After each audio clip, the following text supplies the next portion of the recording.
Kitchen મેજિકમાં આજે દમ બિરયાની બની હતી અને દમ બિરયાની બનાવવાના ડૂઝ અને ડોન્ટ્સ તમે અહીંયા ખાસ નોટ કરી લો. દમ બિરયાની બનાવવી ખૂબ ઇઝી છે. જે રીતે આપણે વઘાર કરતા હોય વેજીટેબલનો એ જ રીતે વઘાર કરવાનો છે અને કુકડ રાઈસ 80% કુકડ રાઈસ આમાં ઉમેરીએ છીએ. પણ ડૂઝમાં એક વાત ખાસ અહીંયા ધ્યાનમાં રાખવાની છે કે જ્યારે આપણે એને સ્મોકી ફ્લેવર આપીએ છીએ ત્યારે સૌથી પહેલાં નીચે વેજીટેબલ એડ કરીશું, ઉપરથી આપણે જે છે એ કુકડ વ્હાઈટ રાઈસ એમાં મૂકીશું અને પછી સ્મોકી ફ્લેવર આપવા માટે ફોઇલ પેપરથી ઢાંકી દઈશું.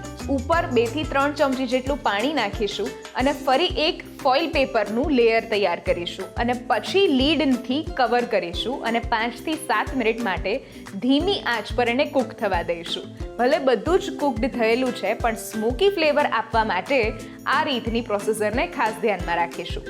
અને ડોન્ટ્સમાં એક વાત ખાસ ધ્યાનમાં રાખવાની છે કે અહીંયા આપણે 100% કુકડ રાઈસ નથી લેતા, આપણે 80% કુકડ રાઈસ લઈએ છીએ.